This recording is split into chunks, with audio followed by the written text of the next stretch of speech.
Hi mga besh! Nandito tayo ngayon sa Balagos Garden Resort.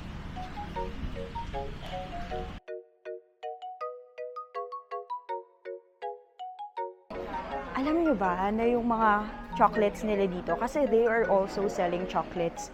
It's actually chocolates made from tree to bar. So, ibig sabihin, sila yung nagpa-process at sila din yung nagpa-package ng mga chocolates nila. Sir Dante, ano po yung variety ng cacao dito sa Malagos Farm?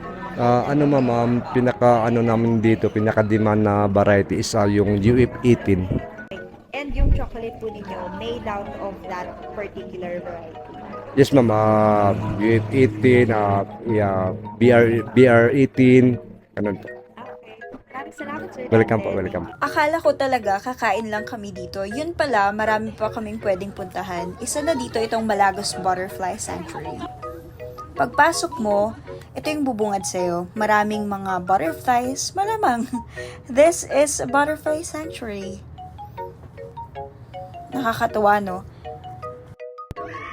You see, this place is very, very informative. You'll see the life cycle of the butterfly. First is the eggs. They have samples.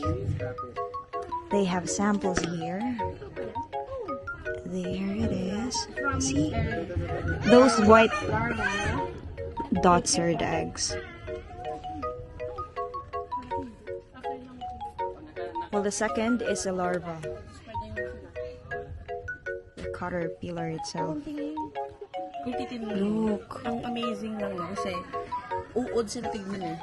Tapos biglang magkakaw sila. Then, the third one is the pupa.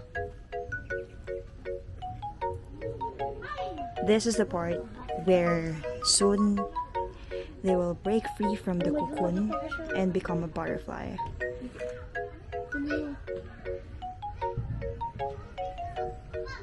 Totoo nga, no, if you wanted to connect with nature, you should go out, find new things, especially connect with the species around you.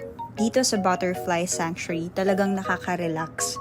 Nakakatuwa na nakikita mo silang lumilipad, nagsasuck ng nectar from the flowers, nakakatuwa. Pero at the same time, it's also saddening knowing na most of them will only live for 1 to 2 weeks. Meron namang mga rare species ng butterfly na nagkakaroon ng lifespan na napakatagal. Pero karamihan sa kanila, 1 to 2 weeks lang nagiging butterfly. But at least, they were able to become a butterfly. Siguro yun na lang yung good thing about being a butterfly. Ang daming species dito sa Butterfly Sanctuary na talagang nakaka-amaze kasi matagal-tagal na rin simula nung nakakita ko ng butterfly dahil nakatira ko sa metro. There's an area here where they also put probably sugar, honey, para lang kung sakali man na hindi enough yung mga flowers to provide them the nectar that they need, meron pa rin silang substitute. At siguradong mabubuhay sila. Amazing, right? Look at this. See? Not far from the Butterfly Sanctuary, nandito naman yung wishing well. Yan, no? Kakatuwa. May pa-wishing well sila dito. What if, like me, you saw a wishing well? What will be your wish? Keep it to yourself and believe that it will happen.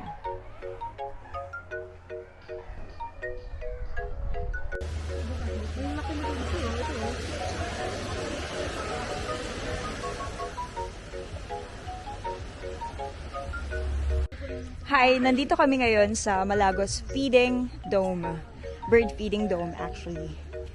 Tignan natin kung paano at kung gaano karami yung species ng birds dito.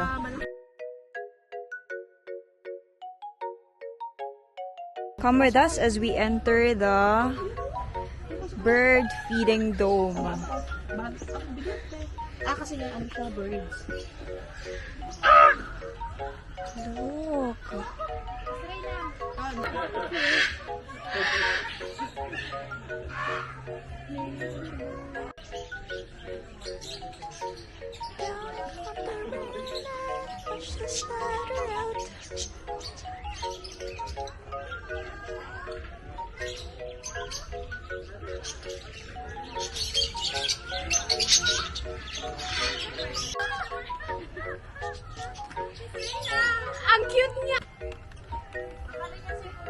Ano, embrace mo, parang goddess, gano'n. Okay. You. Hello. Look. See? How cool is that? Tinalikuran ka na niya. Kaya nga eh. Ako na last. 5. Magkano? Toby! Si Toby ay yung makipagsalita sa akin. Hi, Toby. I'm Toby and my color is white. Hello. Okay. Thank you.